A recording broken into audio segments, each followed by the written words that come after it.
Hey everybody, welcome to Tactical Games Podcast. I'm here with my favorite sponsor in the room right now. There it is. Alexander Crown.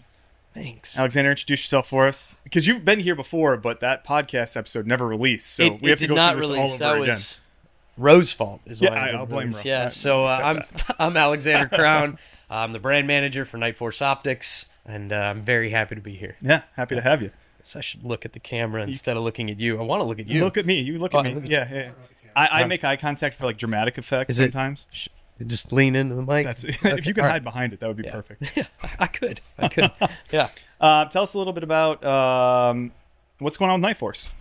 Well, we're excited to be at Nationals. Yep. You know, we've been part of Tactical Games now for a couple of years. I think 4 years. Is that right? Yeah, 3 or 4 years. Time flies. Yeah. And love going to events. You know, it's just a lot of fun, you know, and everybody's always so motivated. And yeah, Tactical Games is it's a great place for us to be. And so Nationals particularly, this will be my third time at Nationals. Yeah. So excited to see that and how everybody does and what you've set up for them. So yeah, really looking forward to it. And not only are you guys a sponsor, but you yourself have competed a couple times now. Yeah, I've competed twice, both times in Idaho. Yep. Because it's close to home, so it's easy to drive to. I competed this past year and then last year. Mm-hmm. Yeah, a lot of fun. It was one of those things where, you know, Nightforce, we sponsor a lot of different shooting sports, right? I mean, like almost all of them. Yep. And people within the company go to most of them or have competed in most of them, you know, practically any discipline that we have product for, F-Class or PRS, you know, NRL, all those things. And when we came on with Tactical Games, nobody at the company had done that. Right. And so it felt appropriate for it to be me, I suppose.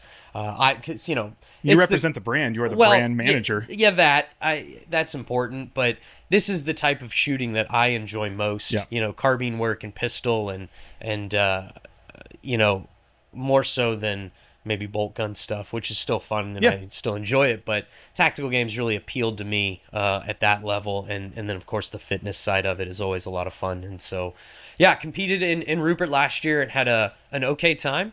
That was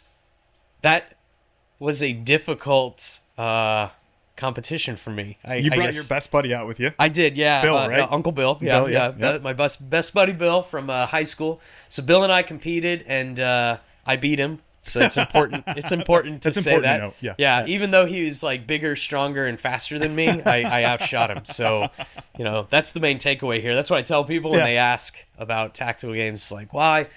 You know, I still beat people that were bigger, faster, and stronger than me. Because you can shoot better than them. Because I could shoot better, that one time. And then, but it was fun enough that, I did it again this past year in Rupert. Had a great time. This was a great match. Everly Stock sponsored that one. Yep. And that stage wasn't awesome, looking back on it. That stage was probably people's least favorite stage of the weekend. Definitely. Like, you know, you love it, hate it. Yeah, that one was... That was a hard stage, but everything else was a blast. That was a really fun event, and I had a great time and great pictures of me where I don't look completely miserable. Like the previous year, every picture was me just like suffering. One horribly. of my favorite videos of all time was your before and after video. Very impromptu, and that's my kids' favorite video. Also, they really like to reminisce about how much it sucked. But what did you change from 2024 to 2025 about your training that made you come in and feel more prepared? I did, you know, now that I had a little bit more expectation on a lot more of the movement. Yeah. You know, a lot of my train up to it focused on areas that hurt a lot during and afterwards. So, you know, I focused really heavily on strengthening lower back. Yep. You know, all the sandbags and things. And we did a lot of crawling. I feel like a lot of under work. The year before, the year before, and then a lot of like behind the back, almost tossing.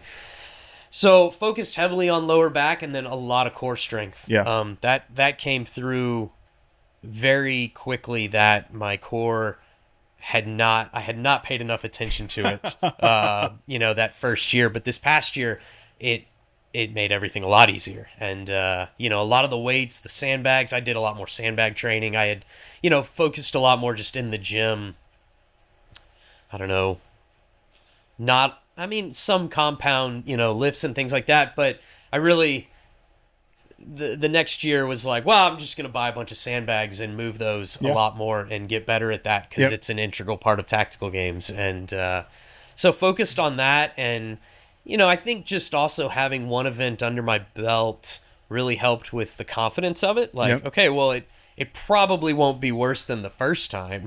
And it wasn't, right? It was much better. And I just sort of went into it with a lot more knowing. And then I also, a big part that I did this last time was I took naps during the day. Oh, nice. That I didn't do because you were talking with Bill. Yeah, right. Yeah, like he was holding together, you back. but I don't know about that. But yeah, I you know, if there was enough time in between, I like went to my truck and just like took a 30-minute nap. Oh yeah, and that was really nice. I've slept in a lot of ranges. Yeah, like I can't remember. I can't remember his name. It was one of the ROs that was like, yeah, you should go take a nap. I think it might have been Terry. Does that sound right? Terry? He did the... Jeremiah? No. He did the two-gun stage at Rupert.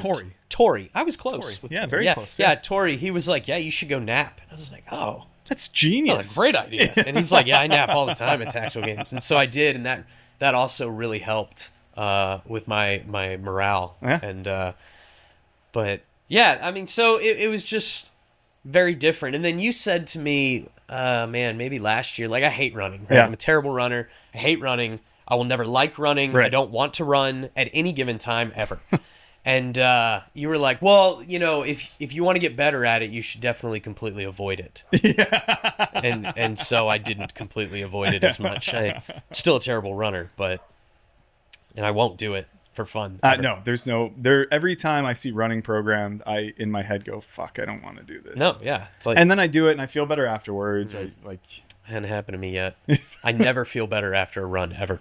But a ruck, a little different. I like ruck. Slower pace. Yeah. It's the Army probably prepped you for that pretty well. Probably. I mean, we ran there too, but I hated it then. You know, that was also terrible. Did you do more rucking or more running? I was stationed in Alaska, and I want to say we did more rucking. Shoveling. Well, there was that. A lot of snowshoeing. Yeah. And we did cross-country skiing like one time. And I remember it being miserable. Yeah, that doesn't sound like anything I ever want to do. Yeah, it was the snowshoeing, though, that's fun. Pretty enjoyable, and I still enjoy that. But yeah, so I feel like a lot more rucking in the Army than running, but maybe I blocked that out. You just forgot it all. Yeah. Because I hated it. I always hated it. So what did you shoot for an optic when you were competing? Both times ATAC R 1-8. Yep. Just straight 1-8, no offset red dot on that. Pistol optic was an acro. Mm-hmm. This past year before it was probably an RMR. I don't remember. Maybe an SRO. Yeah. Anyways, it doesn't matter. But Nightforce wise, it was a ATAC R 1-8. ATAC R 1-8. So we've seen it in the sport over the past, I would say, kind of at the end of last year and the beginning of this year. We've seen more people move to what I would call like an MPVO, so like the medium power. Yep. So where you're seeing like that 4 to 16 range. Yeah. What's your take on that? What's so you guys obviously one of the most prominent optics manufacturers in the world. What is your take on scope carbine, the application? Like what do you see? And this can be personal preference. You don't need to speak for Nightforce here, but yeah, what do you think? It will be. That? It is personal preference. Yeah. So I have a 2.5 to 20 on a Mark 12 that I shoot a lot, and I really enjoy that setup. And I think for tactical games wise, it makes sense to see that shift into higher magnification ranges with offset red dots. There was changes that you could do that for one, and then also when we were paying you under the table to extend ranges to make it harder, that didn't happen. But as ranges got extended, right? Like, you know, having that extra magnification is pretty helpful. And you know, not that you can't shoot 500-600 yards with a 8 power. You absolutely can, but you know, a little extra makes it a little easier. And Yep. even as the targets have gotten seemingly smaller, at least to me, they seem that way, right? Even at 100 yards, that tiny little target, Yeah. a little extra magnification really helps. So I think the shift makes sense, right? And people are less concerned about having these ultralight rifles. Right. I mean, you still want a reasonable weight for your rifle, but the capability that an optic offers to me, of course, exceeds the weight trade-off, Sure. right? Like I'll sacrifice a little bit of weight on my rifle for the magnification, Yeah. and potentially an offset red dot for stuff that's up close. Because once you get, probably for us, the 2.5 to 20 and the 4 to 16 would be the most popular Yep. for the sport, and closer targets with that 4 power. I won't say they're difficult, but having an offset red dot can be very beneficial for sure. speed, But personally, I shoot that 1 to 8 a lot. I do have an offset red dot. It's a 12 o'clock mounted red dot, but that's mostly for night vision stuff. Yep. And then my 2.5 to 20 has a weapons mounted laser rangefinder, so I use it for more distant stuff. Yeah. But yeah, I think having that mid power, optic, which is subjective. I don't Sure. know. On the internet, people don't like MPVO, but some people really do like it. Yeah. Why very, not? very decisive, but I haven't decided yet. I'm undecided if I like Undecided it or whether you not. like it yeah. or not? Yeah, but mid-power stuff, only because we've got scopes now that go up to, 35 and 40 power Yeah. and 55 and things like that, so it makes sense to call that a mid-power. But like, is a 1 to 10 still a mid-power, or is that an LPVO? My classification in the head is as soon as there's a parallax adjustment, it becomes an MPVO. Oh, all right, that seems reasonable. Right? Yeah. And then I would think like maybe if you go past, let's say, 20 power, I don't know. 10 years ago, like 20 powers, like That was was a it. lot, that was a lot. So we'll see. Telescopes get put on guns. So you power. sent me a message a couple months ago asking me about a specific build that you were curious about running for tactical games. Does this mean Yeah. you're going to see it out there next year at Rupert? No, well, maybe. I don't know.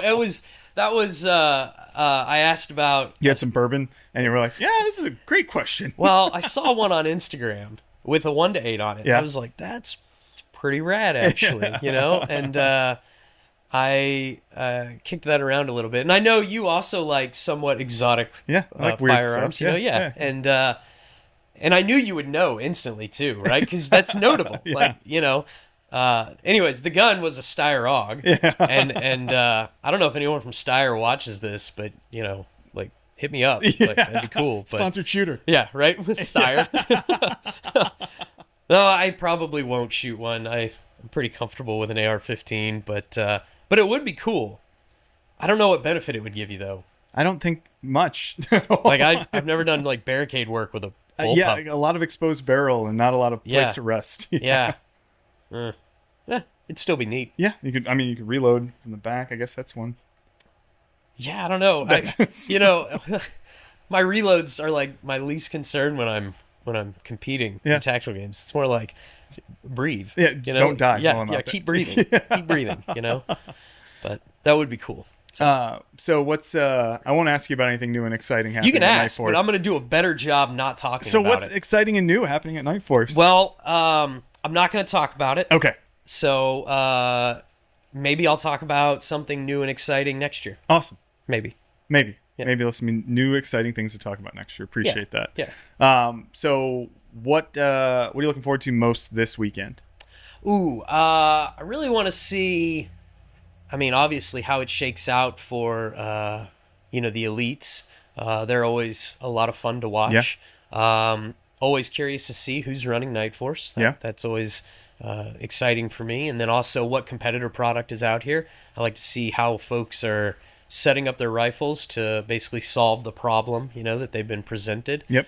And just interacting with everybody. The community and everyone that comes to tactical games events they're a lot of fun. They're always happy for the most part. Yeah. Good endorphins going through your body that creates like a They catch their breath at the end and then they're happy, but we always get a lot of good questions here when we're set up with the optics. It's an interesting change from the first event I ever went to was West Virginia Yeah, the team event. I remember Yeah, that. The that's first right. time you came. Yeah. And the questions that we get now compared to then are much more informed questions. Sure. It's less like, what is this and why do I need it? And we, have more talking about, holdovers and mills and first and second focal plane and things like that, Yeah.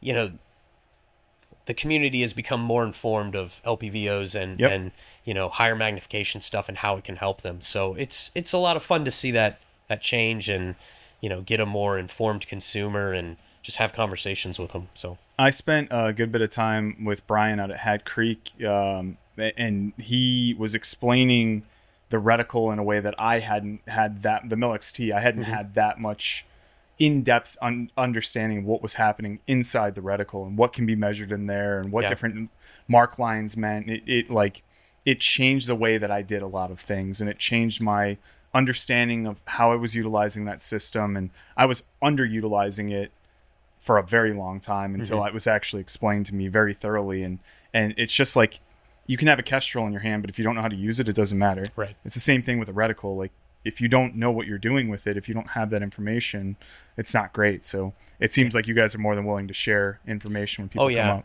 Yeah, I mean, it's better for us, right? Like, even if they're not shooting a Nightforce, which they should be, but even if they're not, we'll still talk to them about how to use your reticle and how it all kind of comes together, right? Because that knowledge is power type of deal. Yeah. And I think the more information we can put out there, the better, and make people more qualified shooters and things like that. So, but yeah, you brought up Hat Creek. So how was that? I saw all the pictures. Well, you were supposed to come, and then and then you never told me when to be there. You messaged me so that like was 3 days beforehand and said that you were going to be able to make it. Yeah, and Brian wasn't having that.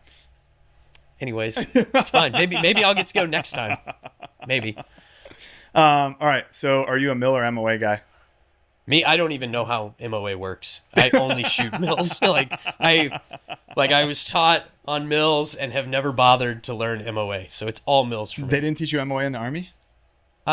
No. I shot red dots in the Army or ACOGs. Yeah. So it was just fixed for you. Yeah, 4x magnification. That way, And so I didn't. And even then, it was like 20 years ago, and I probably wouldn't remember it as well. I don't remember things from 2 years ago. Yeah. So no, all mills. Awesome. Anything else you want to talk about before we sign off?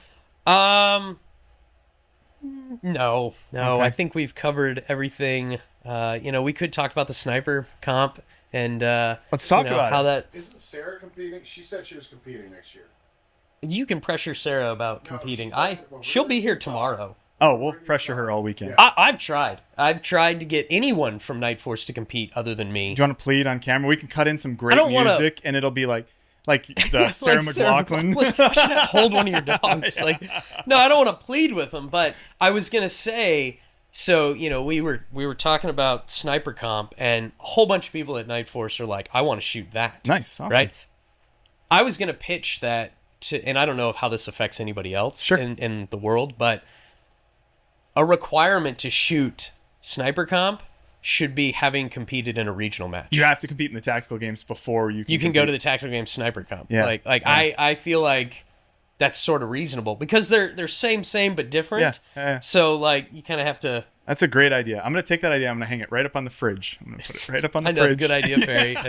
But yeah, everyone, all the guys that shoot, PRS and NRL and stuff like that, they're like, oh yeah, that's the match I want to shoot. I'm like, no, you should go shoot a regular regional match. They say that until they have to run up 10 flights of stairs at GTI. And then everyone right. Or if it is at Hat Creek, it's pretty steep up there. Yeah, exactly. So, anyways, we should talk about sniper comp though. We will definitely talk about it. We'll talk about it offline. Okay. Yeah, great. Cool. All right. Well, I appreciate you guys tuning in. Alexander, thank you very much for being on here with us, and look forward to continuing this partnership and continue to grow it and getting more people out there shooting great optics. Absolutely. Thank you. Thank you.